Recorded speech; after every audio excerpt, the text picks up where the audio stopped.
Welcome, everyone. The third term in our 6 printing operations for these lectures will be separation. And by separation, I really mean color separation, but I've shortened that to just separation out of a stubborn desire to be consistent in my one-word lecture titles. Moreover, as I discuss the technical process of color separation today, I'll also be aiming to relate those techniques to the meanings of separation in a broader sense. I'll be suggesting that contemporary artists, in confronting the imperatives of color separation in printmaking, acquire new material and technical vocabularies for working through issues like segregation, disjuncture, distance, difference, even decay. At heart, this is going to be a lecture about the peculiar life of color in printmaking. I'll start with an overview of some of the essential qualities of printed color and highlight the way it differs from color in other, more familiar media, like painting or drawing. And then I'll think about what this means for contemporary art in a world that has been thoroughly, if inconspicuously, shaped by print technology. If I asked you to picture in your mind an artist creating a color image on paper, I'd venture that many of you would imagine someone drawing with crayons or pastels or watercolors or colored pencils. An artist approaches a sheet of paper with a set of colors at her side and gets to work, adding color here and there with a mixture of intention and play, moving back and forth as needed between ready-made colors, a little blue over here, a little green over there, or mixing new colors as necessary. The image develops fluidly over time, and the artist switches spontaneously from one color to the other as the image develops. If I asked you to imagine a painter working in oil paint on canvas, you'd probably conjure a similar image of fluid, intuitive color work. But with a very few special exceptions, this is not at all the way color works in the printing process. Color in printmaking is planned, assembled, sequenced, and selected in an entirely different way. What does this mean for a history of modern and contemporary art, whose theories of color have been built almost entirely around painting? Here's a quick preview of the qualities of printed color that I'll be reviewing in the lecture today. First, printed color is disjointed. Color must be broken down, broken into pieces in order to be printed, and then reassembled on the paper, usually in a series of layers. This reassembly can never be complete, so for all intents and purposes, you can imagine printed color as permanently fragmentary, even ruinous. A printed color image is like a stack of broken mosaics. Second, printed color is material. When combined in the process of printing, colors insist upon themselves as material substances with different viscosities and textures. At that moment, their status as optical phenomena that occupy different positions on the electromagnetic spectrum is irrelevant. This derives from the fundamental blindness or non-opticality of the printing press that I discussed 2 weeks ago. Color in printing is not immaterial or ephemeral at heart. It is sticky and squashy, and it operates in a tactile way in the press. Third, printed color is arbitrary, by which I mean that it has a fundamentally arbitrary relationship to form, to the forms that it's used to delineate in a print. Color is not fused to form in print, it's free from form. Fourth, printed color is methodical, by which I mean that printed color must be handled in an extremely meticulous and deliberate way. Printing is not at all a spontaneous or expressionistic format for color. Now, to any printmakers that might be watching this lecture, a lot of what I'm going to say today about printing in color will seem painfully remedial, obvious. But it will probably be new to almost everyone else because this kind of knowledge does not tend to travel very far beyond the inner sanctum of the print studio. It's one of many yawning gaps between practical knowledge and theoretical and historical knowledge that have, in my view, limited our range of critical imagination in the visual arts. There is a fundamental difference between the way printmakers and art historians tend to process color. Printmakers are always working to develop practical solutions to the practical problems that color introduces to the medium. Will this red ink tack properly to that yellow ink? How can I get these two color areas to register perfectly on the same surface? Art historians, on the other hand, even in their most materially sensitive moments, tend to ask a different set of questions about color. How is color gendered, for example? How do we think about color in its fugitivity, its resistance to language and memory? How did color theories develop across global cultures, and how did they intersect with the arts? What is the global or colonial biography of this or that pigment? It's tempting to imagine that the art historians are thinking more expansively in a higher way about color, but the practical and the conceptual questions are both equally intelligent and equally important, and I think should be better integrated in our models of thinking about art. The historian of technology Davis Baird has coined the term semantic assent to describe the way Western culture tends to imagine that theoretical intelligence is somehow higher and better than material intelligence. One of the things that I'm trying to do in these lectures is to flatten out that hierarchy a bit, making it more difficult to distinguish between practice and theory, and make it easier for makers and interpreters to communicate with each other. All this reminds me of the opening few paragraphs of the painter Amy Sillman's brilliant essay on color titled On Color. Sillman describes being surprised that an art historian friend of hers didn't know that a tube of cadmium red paint is heavier in the hand than a tube of cobalt violet paint. She forgives her art historian friend because, as she says, this division of labor between practice and theory is as old as the hills. As she puts it, her job as a painter is to hold color, and her friend's job as an art historian is to behold color. But as an art historian, I'm not so sure that I can or should be forgiven for not knowing about things like the weight of color. One of the questions I ask myself every day as an art historian is, how can I make my beholding more beholden to this kind of holding? And that's largely what this lecture will be about in terms of these questions of color and color separation in printing. Now, there's a reason that when you go into a print study room or an exhibition of prints made before about 1800, almost everything you will see will be in black and white. And this is just me in the study rooms in the Harvard Art Museums looking at prints made before the 20th century, and you'll see that they are all monochromatic print technologies. And here I want to thank the Harvard Art Museums for letting me into the study rooms during the pandemic. I was able to get in 5 times over the past couple of months and actually look at some real objects, which was quite a treat. So everything in early print technology tends to be black and white. It doesn't tend to be colored. And this is because color in print was extremely difficult to achieve in the most prominent early print techniques in the West, much more difficult than it was in painting.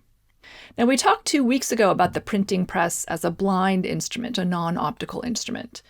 Today, what's most important to note is the related fact that it is also a binary instrument. When the press transfers ink from the matrix to the paper, all it can do is register the availability or unavailability of ink at any given point on the surface. The preparation of the matrix is about creating a code to divide that matrix into 2 forms of surface, printing and non-printing areas. This, of course, is a binary operation.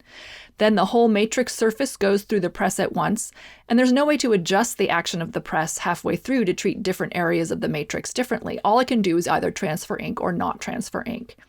So unless you engage in some really fancy custom inking, you can't just put a little ink over here and a little ink of another color over there. The press can print ink or not, and that's it. So the general rule following from this is, if you want to print color with a press, you can only print one color at a time. So that said, then how do you get multiple colors onto a print?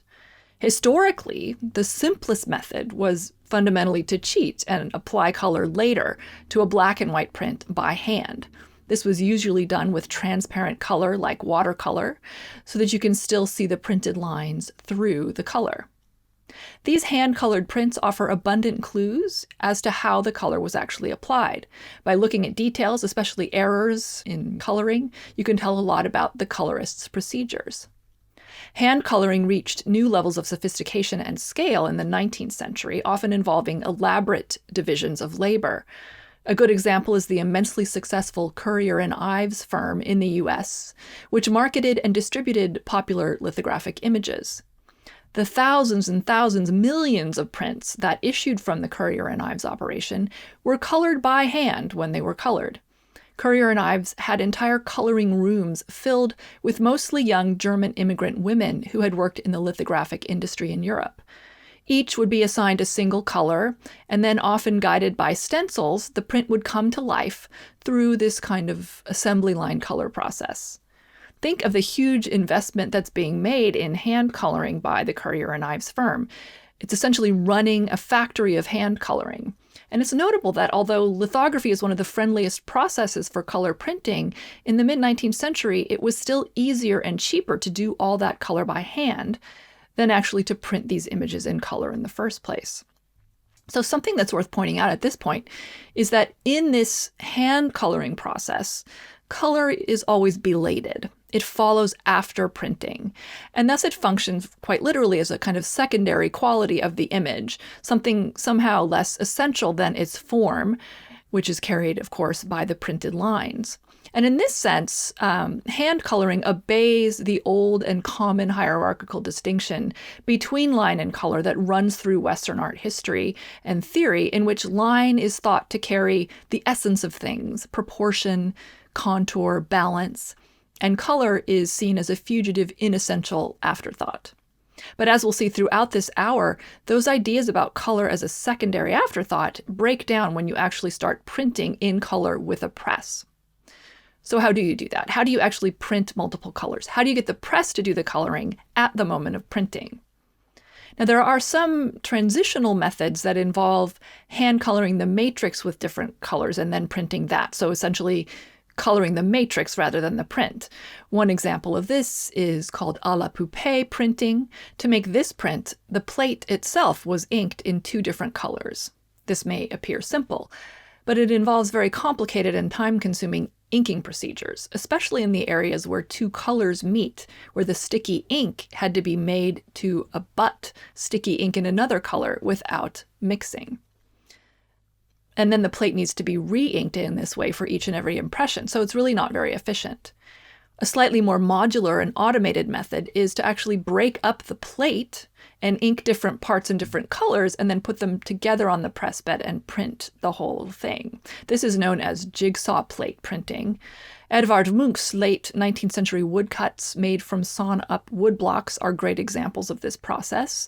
Munch inked each piece separately, then reassembled them in varied modular color combinations to create the same print in multiple different colors. So printing à la poupée and jigsaw printing are both still practiced in specialized printmaking studios, but they're not very efficient in a reproductive sense. The printing industry was always pushing to find a way to stabilize and automate the relationship between color and the matrix. And it turns out that what you really need to do to create mechanically generated printed color is to separate each different color onto a different plate or matrix, and then print them all on the same sheet of paper, one on top of another, so that the paper is basically going through the press over and over again, having the color stacked up on it from different matrices. This is how the vast majority of color printing is done, including virtually all commercial printing even today. Every color print that's made this way involves the separation of different colors into vertical and temporal layers, printed one after another, one on top of the other. Now, the Lichtenstein print here is a simple but clear example. This print and its original color separations are here in the National Gallery collections. On the left is the finished print. On the right is the blue color separation. So this is the image that was used to make the lithographic matrix that would print the blue layer. And here's the red. And here's the yellow color separation. Now, Roy Lichtenstein is a great teaching tool for printing in general and, of course, color separation, because his entire practice as an artist is based on commercial printing technology, and that technology becomes the subject matter of the work as much as any traditional subject matter that might be there, such as this sunset. Now, Lichtenstein's color separations are clear and direct and concise, but the color separation process in printmaking can become very elaborate. Let's look at this example by the artist Julie Mehretu, a prominent contemporary artist who's worked extensively in print as well as painting. This print is made using 32 layers. Master printer Cole Rogers, who's worked with Mehretu to make this print, made an ingenious process book that he uses to show people how the different color layers for this print came together. Each color matrix that was used for the print was printed onto a separate sheet of mylar and then stacked up so that you can page through the layers like a book, and you can also intuitively understand the 3-dimensional stratified structure of color that is central to print. We'll go back to the very beginning of the print, which was this Robin's Egg Blue Flat. The first 16 colors you're going to see are screen printing. Each one laid down individually with a separate screen. She has a huge library of different shapes that she uses in her paintings. So once we've got the first 16 layers of the screen print down, on that she brings over a road map. And these last layers are lithographically made. On top of that, we have 6 more layers of screen printing. So take your time when you look at this piece. Whenever you look at a color print like this, you need to imagine yourself looking into a layered stack. Here are some other examples. Last week in my discussion of reversal in screen printing, I featured the bold, pop-inspired work of Corita Kent in Los Angeles in the 1960s. Now, a few years earlier in the 1950s, before pop, she had been making much more complex screen prints with subtle color effects. The National Gallery has an impression of this print, called The Beginning of Miracles, made in 1953, and also a full set of color separation prints from the separate screens that were used to make it. So this print was made from 23 different screens, and when each one is printed separately on a different sheet like this, this is what you get.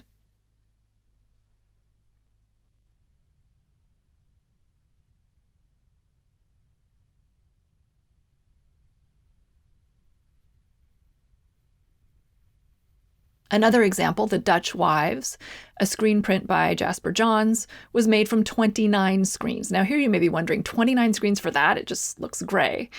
But if you zoom in, you can begin to get a sense of a few of the different colors there. The letters and the text were on one screen. The yellowish color must have been on another screen. Each shade of gray was on a separate screen, etc. But color separations do more than just add different colors. Sometimes the color is just a translucent white that's being used to bring down a color below it. Sometimes it's a layer of reflective paint or an opacifier. In fact, many of the layers in this print are providing these sorts of oblique color effects rather than different colors themselves.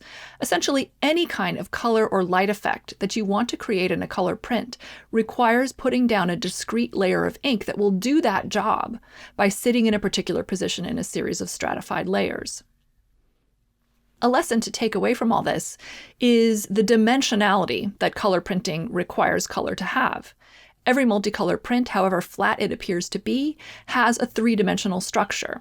It's a stack of color layers, each interacting in different ways with those above and below. And the reorganization of those layers can create a nearly infinite set of possible outcomes.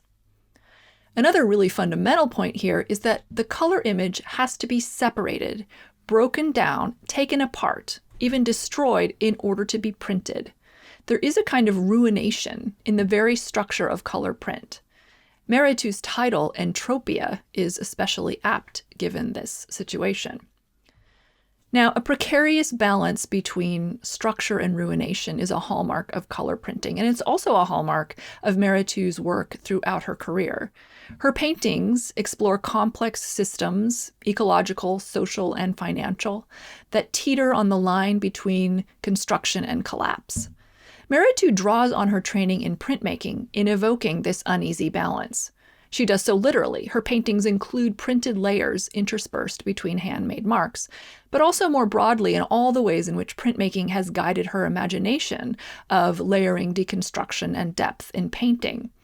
As she has said, for her, quote, "It's in printmaking that new things are invented, which I then want to bring into painting and drawing," end quote. She has said that she's drawn to printmaking as a process of, quote, "taking apart and putting back together," end quote, and that is exactly what's at issue in each of her paintings of contemporary systems. Now, the Johns and the Meritu prints and even the Corita Kent screen print are high-end print studio productions with custom-designed color separations. Most commercial color printing actually works on the same principle of disjointed color assembly, although it does so in a more automated fashion. And I'm speaking here about the 4-color CMYK printing process, which is the process used to make probably 99.99% of all the printed color images that you've ever seen in your life.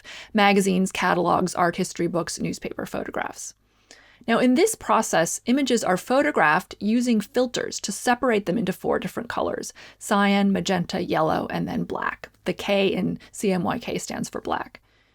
Usually these images are also broken down into halftone dots, which I'll talk a lot more about in the next few lectures. Then each of these are given a dedicated printing matrix and layered back up as a 4-part stack in the printing process. This stack is the wobbly infrastructure of contemporary visual culture and visual knowledge, including art historical knowledge. I say it's a wobbly infrastructure because not only is it difficult to break down color into separations, putting all that color back together in the final print is even more tricky. Once you've pulled the color apart, you've got to put it back together. You've got to stack it all back up again into a legible, cohesive structure on a single sheet of paper. The color layers need to be relaminated back together, and they need to come right back together in perfect juxtaposition, otherwise you get misregistration. Here's just a little preview of Warhol, who provides the classic example of misregistration in printing. It's an exaggerated example, but the point I'm going to make is that this is the real truth of color printing. It can never really go back together. Registering color is difficult because it's a material and physical problem as well as a conceptual or optical one. Just to give you a sense of the challenges, I'll focus here on what's possibly the most difficult print medium for color registration, and that is intaglio printing. This is a print technique that includes engraving, etching, and related processes in which the matrix is prepared by gouging or cutting areas out of a surface, and then the ink sits inside these incisions, so the ink is sitting in the valleys on the plate, as it were. Now, this form of printing requires very high pressure from the press because the ink needs to be pulled out of these grooves that are sitting in the plate. And also, and this is key for us now, the paper has to be dampened before printing. This makes the paper more pliable so that it can be deformed down into those grooves to pick up the ink. Now, unfortunately, the same moisture that makes it possible to print the paper in the first place makes it nearly impossible to print in color with any precision. And that's because this damp paper, as it's squeezed and pulled under the high-pressure roller of the press, stretches out. Now, paper stretch makes it impossible to regulate the scale relationship between the matrix and the paper. Normally, in a single pass black and white engraving, this doesn't really matter, but there are some places where it can have enormous, veritably epistemological consequences. For example, in cartography, where paper stretch means that the scale of your engraved map is going to be inaccurate as soon as it goes through the press. For engraved maps on especially large sheets of paper, in the 18th and 19th centuries, this was especially problematic, so much so that sometimes map makers actually included special scales on their maps that showed how to correct for the differential stretch of the paper as it went through the press. But the place, of course, where scale inconsistency really becomes a problem is in color registration. Say you printed the first color in your color engraving. Now, as you go to print the second color on top of it on the same page, the paper, unfortunately, is a little bit larger than it was before because it's been stretched, so the matrices do not line up, and this keeps compounding with every extra color that you add. One of the most groundbreaking printmakers in color in the 19th century was Mary Cassatt. This is one of a group of color etching and aquatints that she exhibited in 1891. These etchings are widely seen as the high point of color printing in 19th century Europe, but even here, the colors and plates are not quite registered. So the basic lesson here is that for color printing, you want to avoid too much moisture in the paper. The drier the paper and the lighter the pressure, the better. This is why relief methods like woodcut or woodblock, which can be printed dry, are better for supporting color printing processes. In relief printing, the ink sits on top of the surface of the matrix rather than in the grooves. It's on the mesas rather than in the valleys, so it doesn't require as much pressure to transfer the image, and moisture is not necessary. The Japanese perfected methods of color separation and reassembly in their 19th century color printing using ink washes. The woodblock technique allowed this to happen because the dry paper permitted much more control over color registration. Then the popular explosion of color printing in Europe and America in the 19th century was largely due to advances in color lithography. Lithography also uses a dry sheet of paper, so there's less distortion and consequent danger of misregistration. And then eventually in the 20th century, screen printing becomes one of the most useful color printmaking techniques, again, because of the fact that it prints on dry paper. But still, even without paper stretch, even when you're using dry paper, all kinds of problems can pop up in this reassembly of color. In screen printing, for example, the tensioning of the screen can be off from one color to the next, and then your registration will be off. There's a massive problem when doing 4-color layering and your colors are in halftone format in screen printing. You can get all kinds of interference patterns erupting from the superimposition of color layers, and this interference will be the subject of my lecture in 2 weeks. To review, you might want to think of printed color as a kind of Humpty Dumpty color. You pull it apart, but you can never quite get it back together. It goes from being a unitary thing to being a stack of layers in tension. This spatial structure of color printmaking carries with it many other structures and implications. To give just one example, this stack of articulated layers is not only a spatial structure, but what I would also call a risk structure. The printing process for a print like this can be seen as a kind of dramatic escalation of risk in each subsequent color. The 31st layer in a 32-layer color screen print, for example, is very different from the 4th or 5th layer. If you make a mistake printing that second to last plate or screen, you've ruined the whole print and you have to throw away everything you've done below. Every additional layer of color on a print puts the colors below it at an increasingly high risk ratio. The tiniest mistake in a later layer will neutralize all the perfections in the earlier layers. This brings me to my second point about printed color as a primarily material rather than optical operation. The reassembly of color separations has to happen on the press before any of this color reaches the human eye. As we discussed 2 weeks ago, the press is not an optical instrument. It feels rather than sees the things that are fed to it. Likewise, it doesn't see color so much as feel it. It does distinguish between colors, but it distinguishes them based on the material rather than the optical properties of different colored inks. Different colors have often different drying times. They have different viscosities, adhesive properties, pigment ages. They respond differently to solvents. So when the press stacks up layers of color on the paper, those color relations have to succeed first at the physical level. They have to obey tactile laws of relation. One of those tactile laws, for example, is ink tack. The layers of ink need to stick together, and this is affected by the dryness or wetness of the ink. But different colors, again, often dry at different rates, which makes it very difficult to control the ability of the different layers to cohere on the print. Sometimes if the inks are drying variably, they'll actually resist each other rather than stick to each other. There's also the problem of the ordering of plates in printing color separations. So you have, say, 9 color layers that you've pulled out of an image, which goes down first in the print, which comes second, which comes last. Just thinking about the exponential, nearly infinite number of combinations of plate order is daunting enough. But then the printmaker also has to think about the way the different inks will respond to each other in that sequence. Layering in different orders creates different colors. Red over blue looks different than blue over red. Opaque and transparent inks will obviously combine differently depending on which is above and which is below. Okay, let's summarize where we are so far. Every color print requires color separation and color reassembly. Although most color separations are done photographically or by eyeball, the reintegration of the color on the plate is a process that's strongly determined by material considerations, even though its ultimate goal is to create an optical phenomenon. So color may be pulled apart by wavelength, but it has to be reassembled by particle. No matter how much care is taken, and no matter how much artisanal expertise goes into the registering and layering of printed color, it can never attain a perfect fusion or wholeness. It's always a more or less integrated aggregate of color pieces. A color print is an image made out of stratified, imperfectly laminated color rubble. Another unusual aspect of printed color is that it's only arbitrarily related to form. If color must be separated from itself to be printed, it must also be separated from any organic or necessary relationship to form. When you think about painting, for example, a brushstroke and its color are inseparably fused. You can't make a yellow brushstroke without making a yellow brushstroke.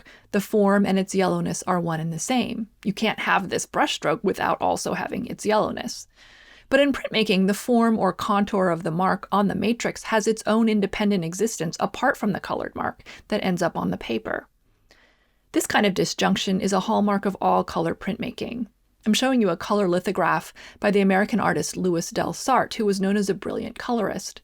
Here's the set of color separations that were used to make the plates for this print. Notice that the separations themselves are not in color. They're made in black ink. And then when these drawings are transferred to the matrices, they actually remain colorless until the very last minute when the ink is applied for printing. In other words, these color separations do not designate colors per se, only a set of abstract areas that are to be inked in a color. There's nothing to stop the printer from inking the green color separation in blue or the blue color separation in yellow. The link has been broken here between form and color. This inherent convertibility or interchangeability of color and form is an insight that was explored by many printmaking artists, especially in the late 19th century onward. At the turn of the century, Arthur Wesley Dow in the United States experimented with Japanese-style woodblock printing and was especially interested in the way color printing released color from objects, denaturalized it, gave it its own expressive potential. He once did an entire exhibition of prints made from the same matrices, simply in different colors. Jasper Johns was fascinated by this arbitrary relationship between color and form and began exploring it as soon as he was exposed to printmaking. In his 1962 lithograph False Start 1, Johns used stenciled letters to spell out the names of colors. What was immediately perceived as radical about this composition was that the names of the colors and the colors of the ink used to print them were usually not the same. Sometimes blue ink was used for the word blue, but more often blue would be printed in orange, or orange in white, or blue in yellow. So the print forced a disjunction between referent and sign, and, as art historian Douglas Druick puts it, the print occupies the mind and eye discordantly. False Start was also made as a painting, and it has rightly been interpreted as Johns's seminal contribution to the sea change in 20th century art toward a recognition of the arbitrariness of the sign. His insight is often attributed to his exposure to structuralism or his reading in Wittgenstein. But Johns would have also gained that intelligence through practice, through printmaking. As Johns put it a few years later, quote, "You never know exactly what a print is going to look like until it's printed, and then there's the possibility of changing. You can always print it in any color," end quote. So printing encourages and in fact requires an understanding of color as non-local, non-integral, non-objective. Color is free from form. It's important to clarify that by free, I don't mean that color becomes floaty or ephemeral in printmaking. Color in printing is freed from form, but not from matter. And it gives us an opportunity to think differently then about both form and matter. Finally, printed color is methodical, by which I mean meticulous, deliberate, considered. This may seem to contradict my point that printed color is arbitrary, but by this I simply mean to emphasize that these elaborate color structures and all of their infinite possible combinations have to be meticulously planned and executed in the process of making a print. The whole sequence of separations and layers needs to be programmed out and followed. Color is cerebral in print. And this too, I might add, disrupts the old binaries between line and color in Western art theory because it associates color not with chance or whim or ephemeral appearance, but rather with deliberation, intellection, and structure. This explains why artists associated with conceptual art in the 1970s so often turned to printing as the method they would emulate when working with color. Conceptual artists, of course, were actually trying to reduce spontaneity, experimenting with methods of making that were systematic and contractual. Chuck Close is probably the best-known example of an artist whose approach to color is printerly. He painted his enormous photo-based conceptual paintings, which established him as a major artist in the 1970s, by mimicking the color separation process. He would create CMYK color separations of photographs, and then paint the final work by laying down one color at a time. This was his way of avoiding what he called the lazy and slobby and indecisive approach to spontaneous color in painting. Close would continue to learn from printmaking throughout his career. He remains one of the most adventurous and productive contemporary printmakers. Sol LeWitt, who also worked frequently in print, famously wrote that the idea is the machine that makes the art, perhaps the primary motto or slogan for conceptual art in general. He's known for the beautiful, vibrant, gobsmacking color in his wall drawings. Like any good conceptual artwork, the drawing exists as a series of instructions to be carried out in the process of site-specific installation. And those instructions indicate that the color is to be laid down in singular layers, one color at a time, as if it were being printed. An entire layer of one color put down, followed by an entire layer of another, not mixed beforehand, not spontaneously created. All of the color variations come about by different printing orders of a basic vocabulary of colors. This is an idea that is fundamentally printerly and responds to the deliberation that color printing requires. So, printed color is disjointed, material, arbitrary, and methodical. Now, the test of any such technical discussion is this: how does it help us see works of art, to ask different or better questions about them, or to provide more robust interpretations? In the case of the early 1960s in the US, this moment when artists began the wholesale importation of printing logic into painting, it means that we can better understand the role that color separation played in the way these artists carried out the destabilization and deconstruction of the idea of the image. Take Robert Rauschenberg's breakthrough silkscreen paintings. Here, he imported imagery into paintings using screen printing, which, by the way, Warhol was also doing at the time. In Rauschenberg's work, this involved making screen matrices of photographs, often of art historical sources, literally just pressing the screen up against the painting and squeegeeing the image onto the painting. It was a way of painting a photograph onto a canvas surface in one fell swoop. Rauschenberg's paintings are notable, too, though, for the way they emphasize and elaborate upon the process of color separation.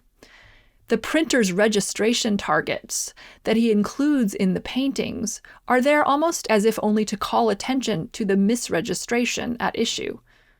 Bright colors bleed out around the edges of images, showing the misalignment of the color separations. Images come to life with incomplete color profiles made out of only, say, the red and yellow screens, without the blue or black. The imperfect reassembly of the image is the whole point. Notice the way the source image, which is a detail of Rubens's Toilet of Venus of 1612 to 1615, explodes into bright primary color through that breakdown of the color separations. This process also imparts an almost kinetic quality to the image. We see the layers, we understand the image as a layered structure, and yet because the layers fail to rejoin, the color creates a sense of shimmering, moving veils. And here we might remember his hoarfrosts that he would be doing in the 1970s. Throughout, we witness images shifting, separating, and never quite locking into a rejoined whole. These kinetic effects in Rauschenberg have primarily been related to the image reproduction technology of television. But these paintings were made before color television became standard, and anyway, this is not how televised color works. This is how printed color works, and Rauschenberg is exploring that throughout these paintings. Or consider this portfolio of 10 screen prints by Warhol, in which the same 5 screens were printed in different color combinations and variously drastic levels of misregistration. Warhol, of course, had been a commercial artist, intimately familiar with commercial printing techniques before becoming a painter. In his work in advertising, he had apparently never been willing to make the effort to perform precise color registration, and this was something he was known for. But works like this show that misregistration was not just something not to be avoided. It was something to be sought for Warhol. It wasn't just a glitch for him, but rather a fundamental philosophy of pictorial alienation that derives from the printing process. Throughout this series, color separation conveys the suggestion of an image that is struggling to cohere. This again gives it a sense of dynamism both within the individual images and across the series. It's a disassembled image and then a 10-part Homeric drama of attempted return. The shocking garish color here seems unnatural, but as we have seen, this is a condition that is natural to color printing. Even the dullest flesh tone or muddiest brown in printing is usually made up of bright candy-like building blocks. This clashing garish color is the natural world of print. Now, of course, these images are not just about technical printing matters. They're also about culture. They're about portraiture, about Marilyn Monroe, about the shape of subjectivity and identity in contemporary life.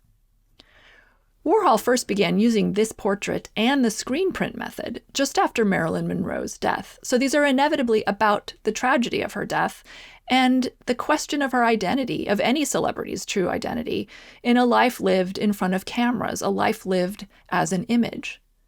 Now, entire critical industries in art history have been built around these works, their treatment of surfaces, and their relation to subjectivity. For example, Fredric Jameson's seminal postmodern tract, The Cultural Logic of Late Capitalism, relied heavily on Warhol's work, including the Marilyn screen prints, to theorize what he saw as the evacuation of subjectivity in postmodernism. For Jameson, Warhol exemplified, quote, a new kind of flatness or depthlessness, a new kind of superficiality, end quote. To Jameson, Warhol gives us a Marilyn who is merely a monolithic surface with no depth behind it, a Marilyn who lives only as image, commodified, superficial, a simulacrum, a mask without a body. Now, I can't dive all the way into Jameson and postmodern image theory today, but I'll merely suggest that a reading of Warhol that is carefully attentive to the logic of color separation in printing would need to account for the fact that Warhol's color misregistrations do not quite line up with Jameson's claims. The shifting planes here may not suggest some deep psychological interiority on the old humanist model, that much I agree with, but they do explicitly generate a kind of depth, a stratified, shifting depth structure that accords with the logic of printed color. Where is Marilyn Monroe here? She's not hidden away in some imaginary interior world, but she's not fully exposed on the surface either. She exists somewhere between these separate surfaces, between layers of disassembled color that never quite cohere. This is an illustration by the graphic designer Michael Bancroft that I found on a Google search for color separation a few years ago.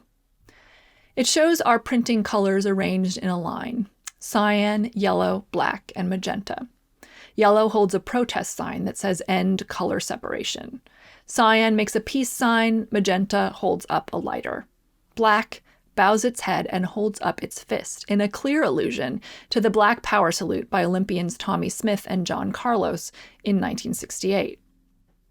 This is meant to be humorous, but it also points to something that's dead serious by raising a connection between color separation in printing and color separation in culture, things like segregation and race relations. Any account of color separation in contemporary art has to pick up where this illustration leaves off and should be able to generate interpretive activity around the intersection of color printing and critical race theory. I want to end with a short discussion of how such possibilities might unfold around the work of contemporary Los Angeles artist Mark Bradford.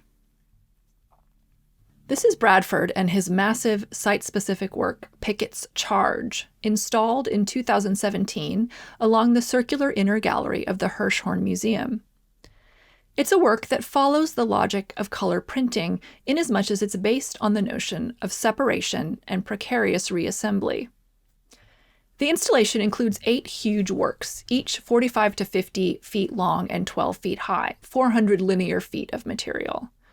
As with most of Bradford's work, these are usually identified as paintings, but that's a misleading characterization in my view because they are essentially made of and made in reference to print. The work refers to a cycloramic painting made by a French artist in 1883 to commemorate Pickett's Charge, the last bloody battle fought in Gettysburg on July 3, 1863. The painting still exists, installed as a cyclorama at the Gettysburg National Military Park in Pennsylvania.